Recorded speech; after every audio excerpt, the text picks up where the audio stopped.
Hello, everyone. Welcome back to Soft Power Project. And guess what? We are at 100th episode today, and I wanted to celebrate this with you.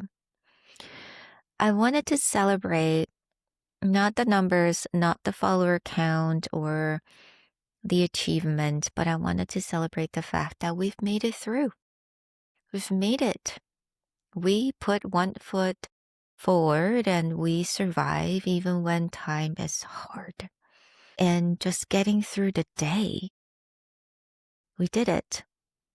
And that's really worth celebrating. Over the past year and a half, I document literally everything, well, most of everything of my life because I wanted to show you guys my journey of learning, unlearning, what it's like learning not to be liked and learning how to set boundaries and hold boundaries. All of that, it's the journey of self-trust and how to develop self-trust and how to actually believe in yourself. And we did it. We did it. I think it's absolutely incredible. I mean, I was just thinking about this the other day. I feel like for the past year and a half, a lot of us really go deep because we know that whatever that was happening before or the patterns that we hold on to, it's not sustainable. And that happens for men and for women. And we just needed to really realign with ourselves. And this is part of the process. And today, I also just want to give you guys a bit of an update on my life and my current situations because I'm finally brave enough to talk about it. I think I sprinkled this information here and there in the podcast previously is that I'm going through this reset with my parents. And it was really hard for me to talk about it because I carried that shame with me for a very long time. And I know this happens for a lot of us and in a lot of cultures. We were told that our job is to hold the peace for the family and make sure to never talk badly about the family. And I'm definitely not here to share the details because I think I still wanted to give my family the privacy, but I am going through a reset of the relationship with them. This is not like I am setting a goal to do this. This is definitely a process that just had to happen as I heal. If I could describe this whole thing visually, I would say growing up, I think this happens in a lot of different families and probably every single family. We all have problems in the family. So I would describe the problem kind of looks like a puddle of water. It's a little bit milky. It's kind of murky. It's like muddy. For my case, this puddle of water comes from a lot of resentments, misunderstandings, people trying to hold on to their narrative. They're not wanting to change, or they just wanting to hold on to this mask that they had from their childhood. And this pot of water grew every single day. There's on the side, on the wall, so there's looks like a well, and on the wall there's a little hole. And I knew that my job is to hold on to the wall so that the water never spill out from this little hole. And I held on to that as early as I can remember. Maybe I was 4. I was doing that job. And I was told I was good at the job. So I held on to it. And I held on to it for as long as I could. And I grew tired, but I still held on to that. But the thing is, with the puddle of water, it turned into a reservoir, it turned into a lake, it turned into a river, eventually it turned into ocean. And the hole got bigger and bigger, and I was exhausted from holding on to that. And I had to let go. But it was so incredibly scary to let go because that means I had to question everything that I believed in. And I could not face the consequences because it wasn't just about me. It was about my family. And I was really, really scared. But I knew at a point a couple years ago that if I don't let go, if I don't grow and speak up for myself and set boundaries, that problem, it's not just simply going to affect me. It would also affect my kid. And I had to make that decision. And that's not going to happen. I'm not going to let my family generational trauma to really affect my kid. I did not want that to ever happen. So I made a decision to start to grow. And that's really when I created this podcast because I needed this. I needed this so badly so that I have the courage and I could get these wisdom from these beautiful women to know how I do that. So I started to let go a little. I mean, at first, I still didn't really have the courage to do this all the way. I kind of let go a little. I let the problem spill a little by little. And eventually I knew I had to just let go.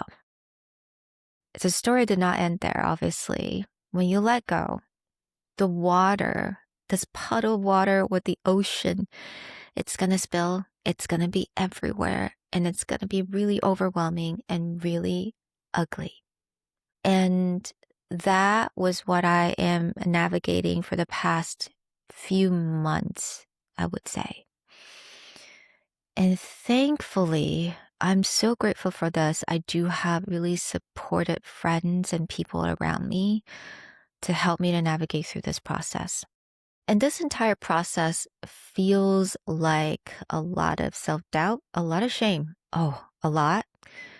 Lots of guilt. Because again, you were told from a young age that you're not supposed to do that. You're supposed to keep the peace. You're supposed to be the people pleaser. You're supposed to make sure that your family looks functional or healthy on the outside. And you're supposed to do that because guess what? You're the daughter. Those are your parents, right? And that's the narrative that creates a lot of shame and guilt for a lot of us. So that came up and that just went all the time. And I'll tell you all the time, even still to this day.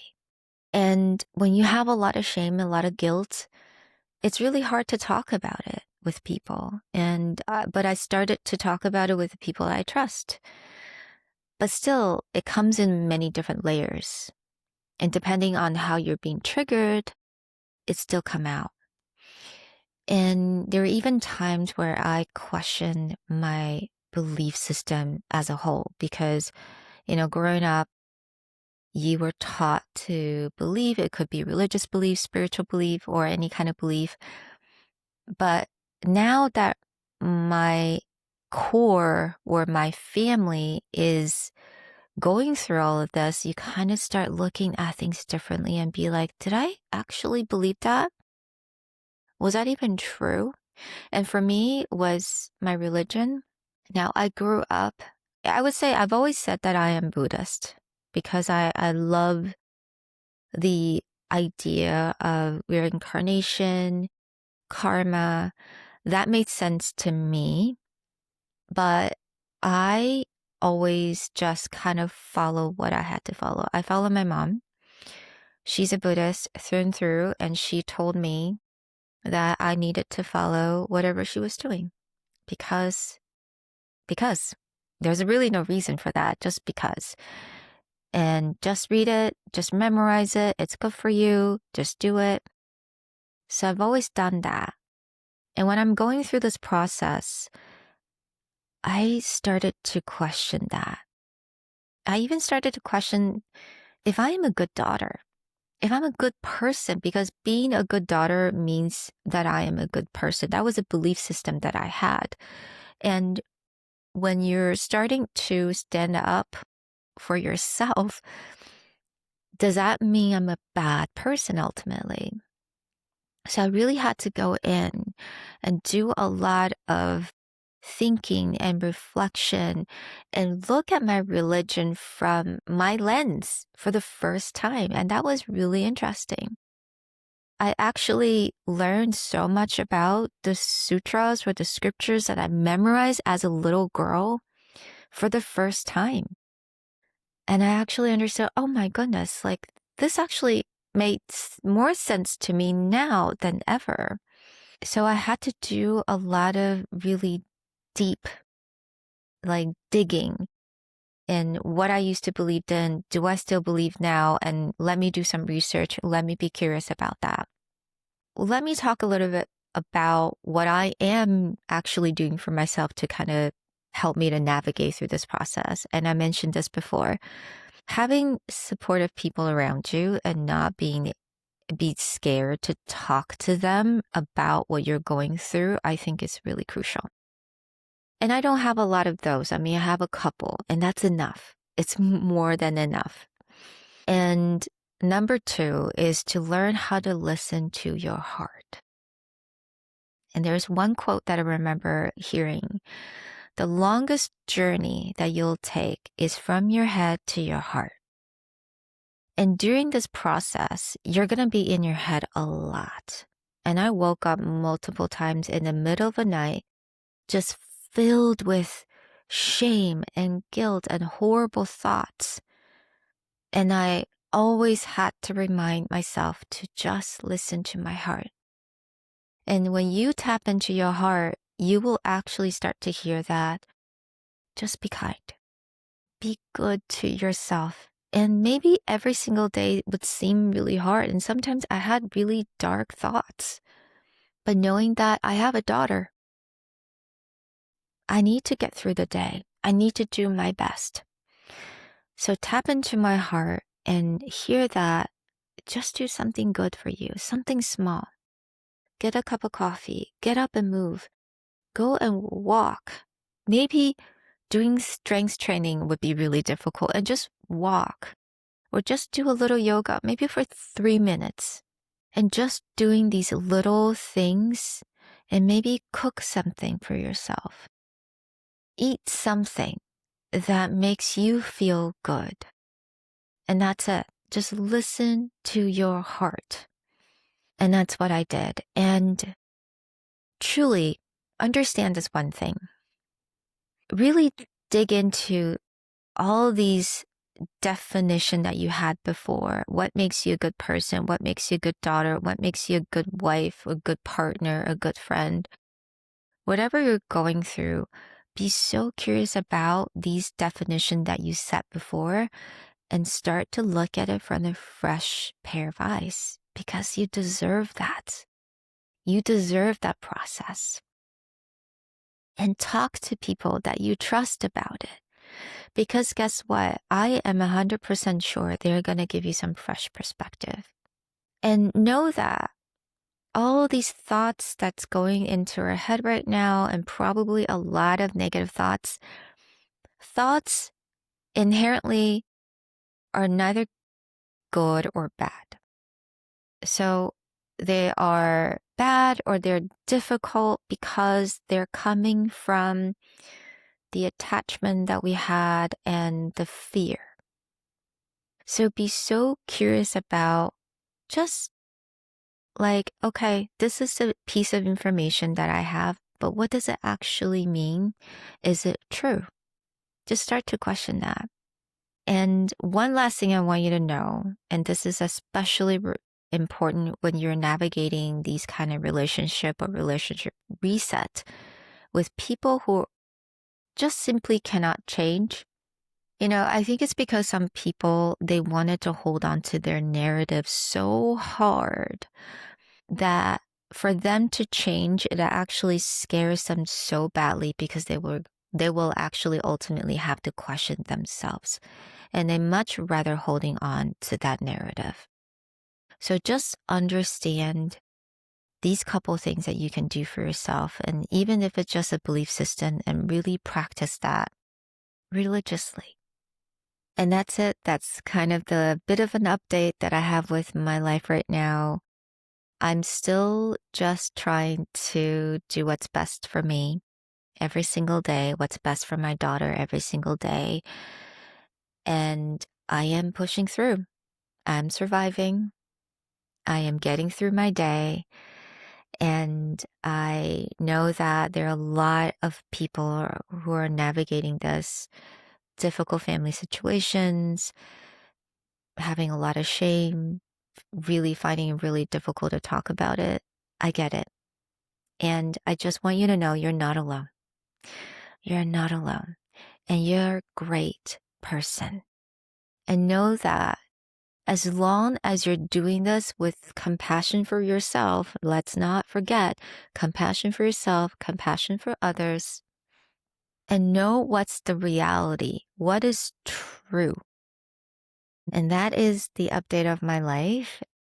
I also wanted to say this. I'm able to sit here because I know recording this episode makes me feel good about myself. And that's the whole reason why I get to do this. Because you know what? 7 days ago, for the past week and a half, I was in bed. I was in bed. I actually got sick because I was crying so much. And I was on antibiotics, but that also made me feel like I did not want to eat anything. And my stomach was in a knot constantly. And I wasn't really getting much sleep. So I was not in a good shape for pretty much a week and a half.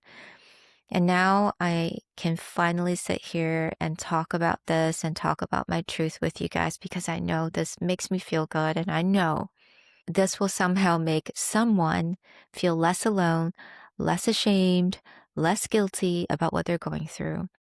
And I know that when you're going through this with your family, there's a lot of narrative, there's a lot of noise about how could you do this? Keeping the facade is your job. And I know that, but it's not.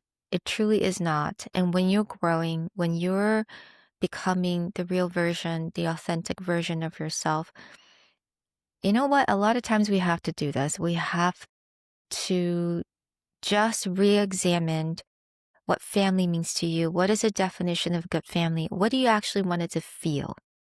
So this is part of the process. This is not the problem. It's just the problem that was accumulated for so long that you're finally having the courage to allow the problem to come out.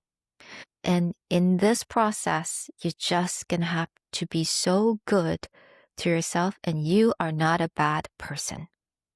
As long as you're doing this with compassion for yourself and wisdom, meaning that to look at things in the reality, look at the reality and not what's the narrative, but the reality of things, the reality of people. If you could do that, you're not a bad person. And I know you're not. You're not a bad daughter. You're not a bad son. You're not a bad sister. You're not a bad brother. You're not. You are just doing what you need to do for your own growth. And have so much love for yourself, please. And thank you so much for being here with me for 100 episodes. I am beyond grateful. Thank you so much. And let's do this together 100 more. Thank you guys. I'll talk to you guys next time. Bye.